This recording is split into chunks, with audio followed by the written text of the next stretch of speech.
గడిచిన 7 నెలల్లో మీరందరూ చూస్తే కూడా అమరావతికి సంబంధించి దాదాపుగా 15,000 కోట్ల రూపాయలు ఏదైతే సెంట్రల్ గవర్నమెంట్ వైపు నుంచి ఫండ్ రావడం జరిగింది. హడ్కో నుంచి 11,000 వచ్చినాయి. ఇది రివాల్వింగ్ ఫండ్, అంటే ఈ సంవత్సరం వచ్చినాయి, ఇంకా నెక్స్ట్ 4 సంవత్సరాలు కూడా దీన్ని తీసుకొచ్చేదానికి ఇంకా 15,000 కోట్లతో అయిపోదు. క్యాపిటల్ అనేది ఇంకా తీసుకురావాల్సిన అవసరం దానికి అది వస్తూనే ఉంటుంది. రెండవది విశాఖపట్నం స్టీల్ ప్లాంట్. ముఖ్యంగా వైజాగ్ ప్రాంత ప్రజలు, ముఖ్యంగా ఆంధ్ర ప్రజలు అందరూ కూడా అడిగారు, ఇది ఎమోషన్తో కూడుకుంది, దీన్ని ప్రైవేటైజ్ చేయడానికి వీలు లేదని చెప్పి దానికి కూడా దాదాపు 11,440 కోట్ల రూపాయలు తీసుకొచ్చి రీస్ట్రక్చర్ చేసుకోగలిగాం. అలాగే బల్క్ డ్రగ్ పార్క్, దాని నుంచి ఇన్వెస్ట్మెంట్ దాదాపు 14,000 కోట్ల రూపాయలు కూడా తీసుకొచ్చుకోగలిగాం. అలాగే డెవలప్మెంట్ ఆఫ్ బ్యాక్వర్డ్ డిస్ట్రిక్ట్స్, వీటి గురించి గట్టిగా తీసుకొచ్చేదానికి ముఖ్యమంత్రి గారు ప్రతిసారి కూడా అడుగుతూ ఉన్నారు. దీని ద్వారా అభినందనలు తెలుపుతూ, అలాగే రామ్మోహన్ గారు చెప్పినట్టు, కృష్ణదేవరాయలు గారు చెప్పినట్టు, డబుల్ ఇంజిన్ సర్కార్లో మనం కూటమిలో ఉన్నప్పుడు ఆంధ్రప్రదేశ్ ఎంత అభివృద్ధి చెందుతుందనేది ఈ 7 నెలల్లోనే మనం సాధించి చూపించాం.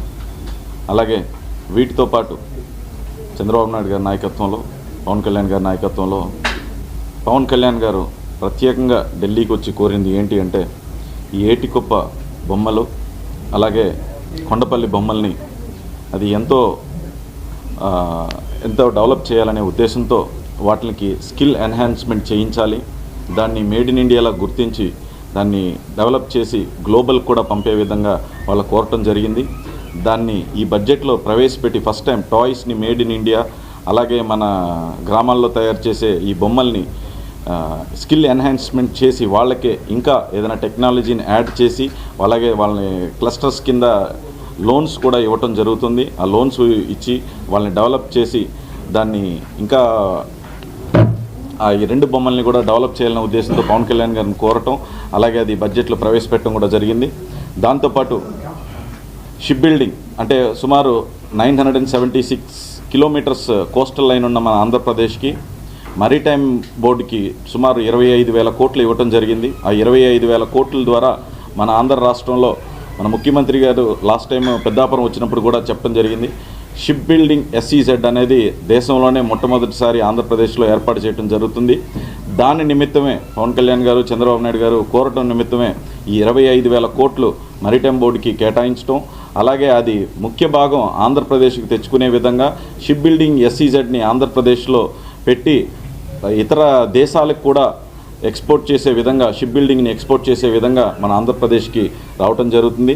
అలాగే జల్ జీవన్ మిషన్ గురించి ప్రత్యేకించి ఉప ముఖ్యమంత్రి గారు పవన్ కళ్యాణ్ గారు ఢిల్లీకి రావటం జరిగింది, మంత్రివర్యులను కలవటం.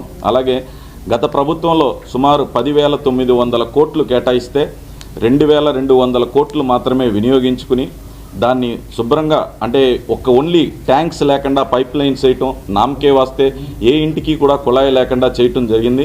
సో దాన్ని అన్ని రాష్ట్రాలు ఎక్కువ భాగం వినియోగించుకున్నా అసలు జల్ జీవన్ మిషన్ని ఉపయోగించుకుంది ఆంధ్ర రాష్ట్రం బాగా తక్కువగా ఉపయోగించుకున్నది. అలాగే పనికి రాకుండా చేసింది కూడా ఆంధ్రప్రదేశ్ రాష్ట్రమే గత ప్రభుత్వంలో. దాన్ని సక్రమంగా మనం ఉపయోగించుకునేలాగా, వినియోగించుకునేలాగా దాన్ని 2028 వరకు ఎక్స్టెన్షన్ చేసి ప్రతి ₹1 కేంద్రం కేటాయించిన జల్ జీవన్ మిషన్ ద్వారా ప్రతి ఇంటికి కుళాయి అందించేలాగా చంద్రబాబు నాయుడు గారు, పవన్ కళ్యాణ్ గారు కృషి చేసి 100% ఆంధ్రప్రదేశ్లో ఉన్న ప్రతి ఇంటికి కూడా కుళాయి వచ్చే విధంగా చేయాలనే ఉద్దేశంతో దీన్ని ఎక్స్టెన్షన్ చేయడం జరిగింది. దానికి ప్రధానమంత్రి నరేంద్ర మోడీ గారికి, అలాగే ఆర్థిక మంత్రి నిర్మలా సీతారామన్ గారికి కూడా నా హృదయపూర్వక ధన్యవాదాలు తెలుపుతున్నాను.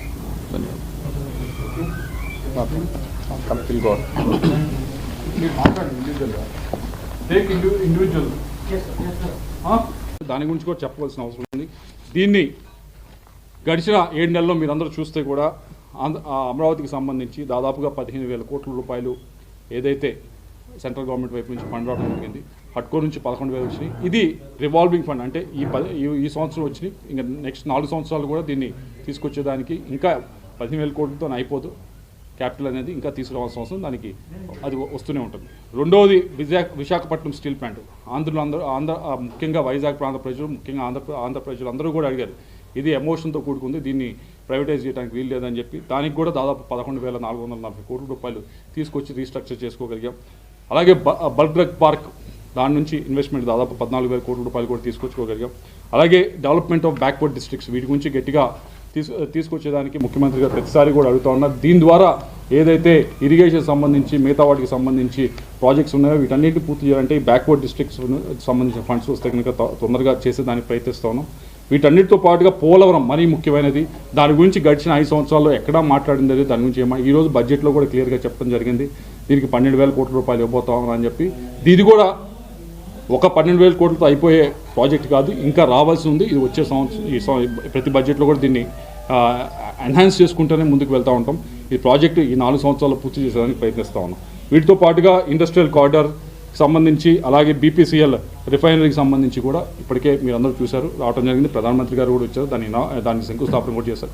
ఇవన్నీ కూడా బడ్జెట్లో అనౌన్స్ చేసిన వాటిని మనం రాష్ట్రానికి ఏ విధంగా రాబట్టుకోవాలి, వాటిని ఏ విధంగా తీసుకొచ్చుకోవాలి, అభివృద్ధి చేసుకోవడానికి ఏ విధంగా ఉపయోగపడే విధంగా ముందుకు వెళ్ళాలన్న దాని గురించి ఈ బడ్జెట్ అంతా కూడా ఇంకా డీటెయిల్స్ రావాల్సి ఉంది. వాటన్నిటిని కూడా ఉపయోగిస్తామని చెప్పి అందరూ ఎంపీలు ఉన్నాం, మన ఇప్పుడు ప్రభుత్వంలో ఉన్నాం, కూటమి ప్రభుత్వంలో ఉన్నాం, బీజేపీ ఎన్డీఏలో ఉన్నాం. కాబట్టి సింహభాగం ఏదైతే అనౌన్స్ చేశారో వీటిని ఎక్కువగా ఆంధ్రప్రదేశ్కి వస్తాయని చెప్పి పూర్తిగా నమ్ముతూ ఆర్థిక మంత్రి నిర్మలా సీతారామన్ గారికి మరొకసారి అభినందనలు తెలియజేసుకుని సెలవు.